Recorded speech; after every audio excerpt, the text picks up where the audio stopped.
Assalomu alaykum, sevimli azizlar. Qanaqalar, yaxshimi? Biz bugun Qum bosgan shahar romanininki davomini o'qiymiz. Asli men buni canlı yayın qilib o'qisam, ya'ni naq maydon o'qisam, ba'zi tuzilgan yerlar o'z tuzdamayotganmiz deb keyin boshqa avval o'qib, ilib qolgandim. Lekin YouTube kanalininki tizimlikida mana naq maydon videolar ayrim bir yerda chiqar ekan. Normal biz keyin to'g'ri chiqarganlari ayrim bir yerda chiqadi ekan. Shuningga birinchisini topganlar ikkinchisini topolmay qolgan deb qaytadan o'qishga boshladik. Arada uzilib qolishidagi sabab shu, to'g'ri tushunsalam. Ikkinchi bob jahon kezdi supurgi.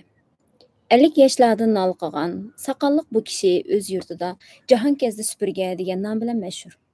Supurgi kichkidilla xiyolchan bola edi.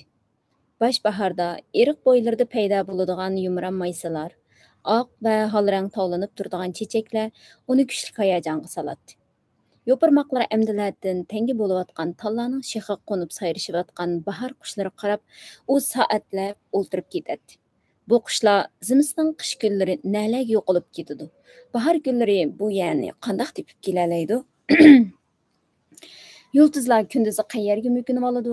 Eriqdagi suvlar qandoq kuchning ta'siri bilan oqadi? Hökirayotgan bo'ron, guldirlab chaqqan chaqmoqlar nimaning g'azabi? Odam nima uchun o'lib ketadi? Bu dunyoning egisi zodi kim? Yana shundoq nurg'un chekish savollar uning xiyol dunyosida agib yuradi. Serlik oydin kechilar, yurtini, qarindoshlarini tashlab o'z oshiqiga agishib ketib borgan qiz. Joy namozda o'tirib bollarning baxtini tilab yig'lab duo o'qiyotgan ona. Saharda anglangan muңliq ney ovozi supurgining balalik qalbiga hasratlik hissiyotlarni bag'ishlaydi. Supurgining oilasi turadigan mahallaning ko'chasidan arlab o'tib qoladigan bir kishi supurgini to'lim qiziqtiradi. Uni odamlar to'xta oshiq deb atashadi. Nimalarni bu deb qo'dingishib, yo'lning qiziq to'psini to'zitib, yalangoq chiqib kelayotgan to'xtini ko'rish bilanla ushoq bolalar "Ana, to'xta oshiq kelyotidi" deb taraf-tarafga qechishadi. Kishilarning aytishicha, to'xta Namrat bir oilaning o'g'li ekan. U yigit bo'lib yetilganda bir boyning qiziga oshiq bo'lib qopti. Boy qizini boshqa biriga yotlik qilib o'tibdi. Shuningdan biri to'xta o'ylanmay mushundaq bir umr sarsalliqda o'tayotganmish. To'xta oshiq doim yaratgan egamning nazarida boy nima, gadoy nima, odam nima, chumuli nima, hammasi o'xshash. Xudo hammani yaratdi, yo'qtidi. Olamda faqat oshiqlikni o'lmaydi deydi. Supurgi oshiqlik degan nima? Nimishqa kishilarni o'tlarga, suvlarga solalaydi deb hayron bo'ladi. Bir kuni to'xta oshiq o'zidan qochmay yo'lning o'ttirsida turib qolgan supurgining beshini siylab g'alati hijib. Kimning bolasi sen? Senmi cho'ng bo'lasan. Ist, men nimishqa senchilik vaqtimda o'lib ketmagan bo'lg'iydim, dedi. To'xta oshiq o'tib ketishi bilanla yana biraylarni supurgini chaqirib qoldi. Supurgi beshini ko'tarib yo'lning chetida turgan yo'g'on sallali kishini ko'rdi. Bu mahallaning imomi edi. To'xta oshiq hozir sana nima dedi? Deb so'radi imom. Men nimishqa senchilik vaqtimda o'lib ketmagan bo'lg'iydim, dedi, deb javob berdi supurgi. O'limdan qo'rqmaydigan imonsiz, deb tillig'inicha yo'lga mangdi imom. Imom amdila do'qmishdan agib turishiga yo'l ustida yana to'xta oshiq paydo bo'ldi. "Hoy bola!" deb chaqirdi u supurgini. "Imom sana hozir nima dedi?" "To'xta oshiq hozir sana nima dedi?" deb so'radi. "Sen nima deding?" "Men sen menga degan gaplarni dedim." "Imom nima dedi?" "Imom, u o'limdan qo'rqmaydigan imonsiz" dedi. Bu gapni anglab to'xta oshiq shunchalik qaqoqlab kuldiki, uylarning yog'ochlariga qo'nib o'ltirgan kaptarlar urkib, gurrida o'rnidan qo'zg'alib ketishdi. "Imonni o'lchaydigan tarozi egasining qo'lida", dedi to'xta oshiq. "O'lim Allohning iltifoti. Bu dunyoda jafo chekayotganlar o'limni seg'inadi. Gunoh qilib o'limdan qo'rqadi." Supurgining otasi shahardagi olliq savdogarlarning biri edi. Onun uch qizi bo'lib, supurgi bo'lsa umrining oxirida ko'ygan o'g'il farzand edi. Shu o'g'ilga yomon ko'zlardan yiroq qilish uchun to'mtaqlik qilib supurgi deb ism qo'yib qo'ygan edi. Otasining nazarida supurgi har doim bo'sug'iga tashlab qo'yiladigan oddiy narsa bo'lsa-mu, u kishilarga har kuni lozim bo'lib turadigan, odamlarni paskinchilikdan xoli qiladigan ulug' narsa edi. Supurgining otasi uni shahardagi dangliq madrasalarning biriga o'qishga berdi. Süpürgінің bir neçə tengtuşları 10 neçə yaşıdlı Kur'an'ı tamamlap, keyinki çağlarda ularning her bir şehrdeki çoğun mescitlerinin imamlarından boluşdu. Ama süpürge her qancha tirishchilik ko'rsatibmi, heptiyektin Kur'an'a o'tolmadi. Ваңы чоңғы толған мәдрісте оның каллысы hech nimni qabul qilolmaydi. Qarang'u, zay hujirlarda oldiga heptiyekni ichib qo'yib o'ltirganicha, uning xiyoli odamlar bilan gurildab turgan qaynoq bozorda, dehqon naqshi etib sapan so'rayotgan kang itizda, qushlar sayrishib turgan dalalarda bo'ladi. U quyosh nuri bilan tovlanib turgan ochiqchilikni, kaptarlar parvoz qilishib turgan ko'pkik osmonni, cheksiz dalalarni kesib o'tib, har tarafga qarab suzilib ketgan chig'ir yo'llarni, daraxtzorliqlarga to'kilgan muzdek va nam yupurmoqlarni seg'inadi. Ba'zida u madrasadan qochib chiqib, shaharning chetidagi do'nglikka chiqib o'tirib, yiroqda kumushdek yaltirab yiqayotgan suvlarga, har tarafga so'zilgan yo'llarga qaraydi. Va mushu yo'llar bilan to'xtamay mengayversa, qayerlarga bilib qoldigandu deb hayron bo'ladi. Süpürge ders aldıgan madrasada chiroylari sarg'ayib mukchaygan. Ömrni shu zay qarang'u hujirlarda bang'ash bolalarning qalbiga imonning nurini yiqish bilan hapilishib o'tkazgan bir mo'ysipit bor edi. U ba'zi süpürgening beshini siylab, "Qara, sening ko'zlaringdan boshqacha bir nur chaqnab turadi. O'zing bu yerda bo'lsangmi, ko'ngling har yerda. Xudo sening dilingga balkim boshqa bir narsaning muhabbatini sog'andi. Va yoki kelgusida sening beshingga tushmoqchi bo'lgan ajoyib qismatlar bor. Bilguchi Xudo", deydi. Süpürge bu kishini yaxshi ko'radi. U qo'pol va takabbur, mutassifligi bilan kishini bezor qiladigan boshqa mudarrislarga o'xshamaydi. "Taqsir, jahondagi o'sha yo'llar bilan mengayversa, qayerga berib to'xtaydi?" deb so'raydi Süpürge heliqi ustozidan. "Hargan yeringga berib to'xtaysan, o'g'lim", deb javob beradi u. "Agarchanda amay mengayversa-chu, harmaslik faqat Allohga xos mo'jiza. Biz bandimiz, hammamiz harimiz. Agar yaratgan egam menga shundoq kuch-qudrat bersa-chu, agar Xudo o'zi senga shundoq kuch-qudrat ato qilsa, u chaqda sen dunyoning chetiga berib to'xtaysan." "Dunyoning cheti?" hayron bo'ldi Süpürge. "Dunyoning cheti bo'lamdi?" "Cheti bo'ladi.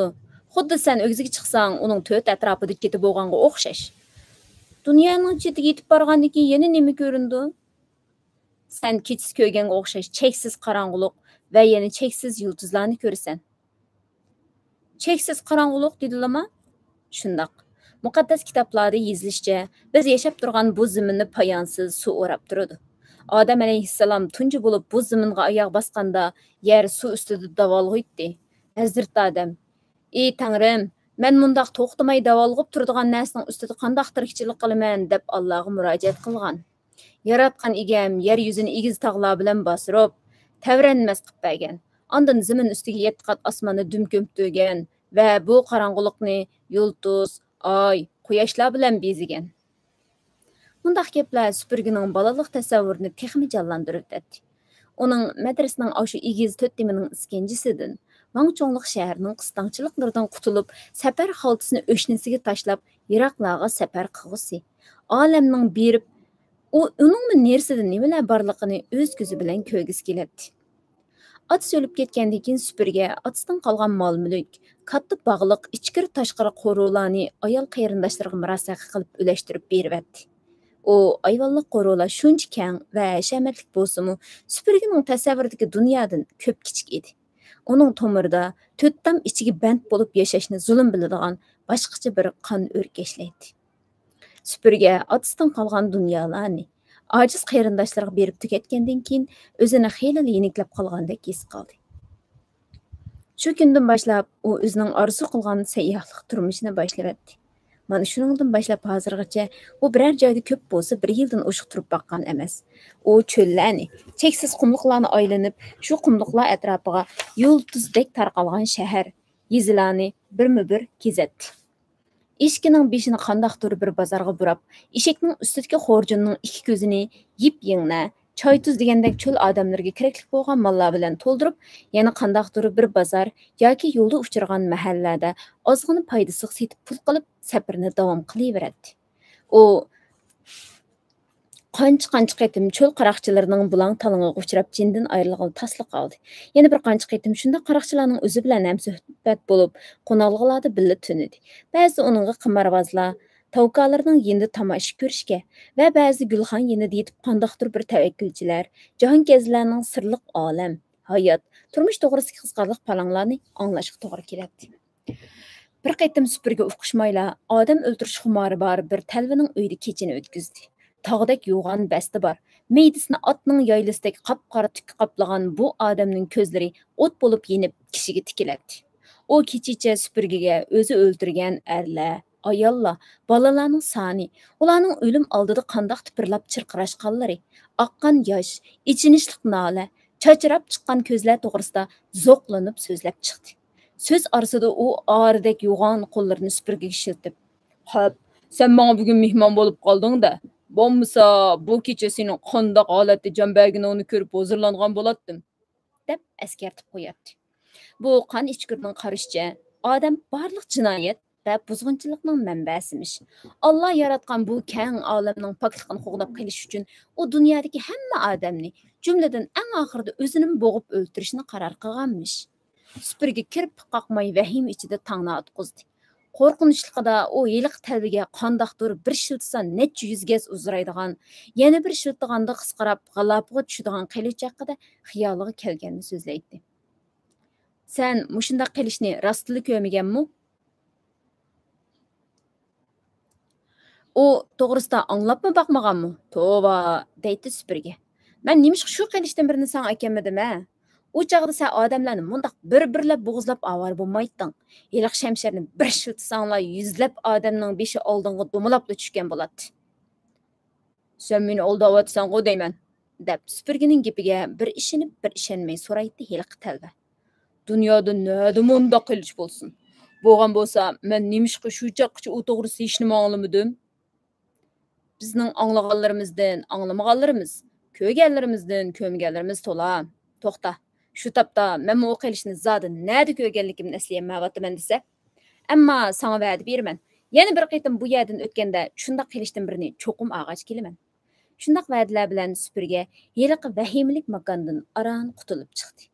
U ba'zida to'limi yiroqlab, naq o'rkashlab turgan dengizning o'ziga yoki yot bir mamlakatlarning chegaralariga berib taqishib qoladi.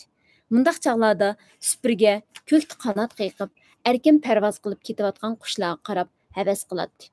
Xudoyimning pay bilan ikki qanot ato qilgan bu jonivorlarni dengiz okean hech bir podshohlikning chegirasi to'sib qololmaydi. Supurgining o'zi va ishki bo'lsa mundaq uchishni bilmaydi. Heliqi hurmatli ustoz to'g'ri aytgan ekan. Odam rostilla yerib qoldi ekan. Ba'zida supurgiga harg'inlik yetib qoladi. Yot yurtlarning yo'llarida natonish bir sohibxonning dasturxonida va yoki qandaqdir bir yo'lovchilar yotgan Gulxonning yonida mugidab o'tirib, o'z yurtidagi beg'am, xushchaqchaq odamlarni eslab qoladi-da, orqasiga yanadi. Uchishni bilmasimi, o'z ishkidan supurgi to'limi minnatdor edi. Ishki bilan uning o'rtasida alohida bir do'stlik mavjud edi. Jahondagi minglagan eshaklardan ko'rinishda hech qanday farqi bo'lmagan bu oddiy eshakka nuqta silish ochiqcha edi.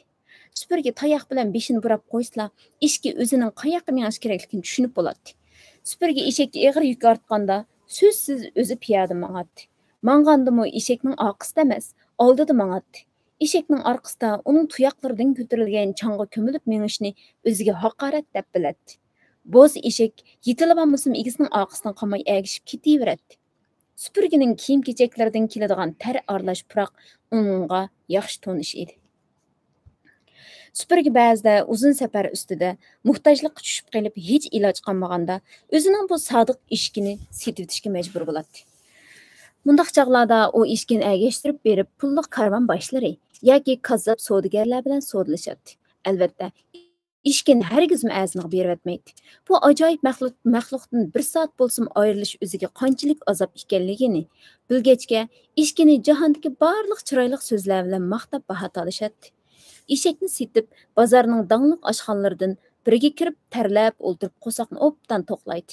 Oshqan pulni belvoqqa mahkam tugib, o'zi tushgan danga qaytib keladi-da, dangjoning ochiq damlab bergan chayni ichib, o'ltirib hadi qoladi.